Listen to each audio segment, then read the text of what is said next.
இப்போ நம்ம ஹேமாஸ் கிச்சன் ஃபுட்ஸில் தீபாவளிக்காக அதிரசம் மாவு வந்து ரெடி பண்ணியிருக்கிறோம். இப்போ வந்து எல்லாம் எடுத்து பேக் பண்ணுறதுக்காக எடுத்து ரெடி பண்ணிகிட்ருக்கிறேன். பாருங்கள் எப்படி இருக்குது பாருங்கள் மாவு பாருங்கள் எப்படி இருக்குன்னு.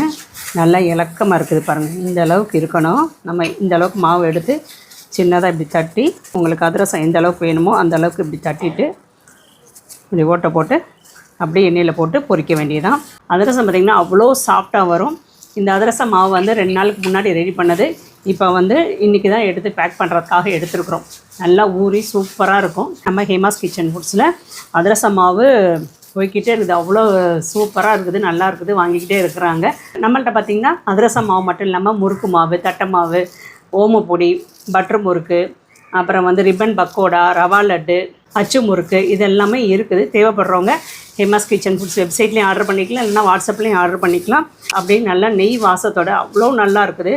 நம்மள்ட்ட வந்து 1/4 கிலோ பேக்கெட் மட்டும் இல்லாமல் 1/2 கிலோ 1 கிலோவும் இருக்குது. நீங்கள் வந்து ஆர்டர் பண்ணிக்கலாம். ஒரு 2 பேர் இருக்கிற 3 பேர் இருக்கிற குடும்பத்துக்கு வந்து 1/4 கிலோ பேக்கெட் வந்து சரியாக இருக்கும். அதுக்கு மேலே ஒரு 4-5 பேர் இருக்கிறீங்கன்னா 1/2 கிலோ 1 கிலோ வாங்கிக்கோங்க. இது வந்து இந்த தீபாவளி வரைக்குமே நம்மள்ட்ட வந்து இந்த அதிரசம் மாவு இருக்கும், வாங்கிக்கோங்க.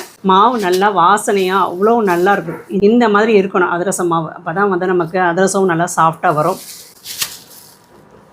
அம்மா பேக் பண்ணிவிடுங்கம்மா. நான் பிரித்து வைக்கிறேன். என்ன இந்த எள்ளு லட்டு முடிச்சுட்டு இதை பேக் பண்ணிவிடுங்க. என்ன நான் நல்லா இந்த மாதிரி பிடிச்சி வச்சிடுறேன். சரியா? இந்த அதிரசம் மிக்ஸ்லேயே சுக்கு, ஏலக்காய் எல்லாமே நான் மிக்ஸ் பண்ணியிருக்கேன். அதனால் நீங்கள் வந்து எதுவுமே கலக்க தேவையில்லை. பாருங்கள் எப்படி சாஃப்டாக இருக்குது பாருங்கள். மாவு சூப்பராக இருக்குது.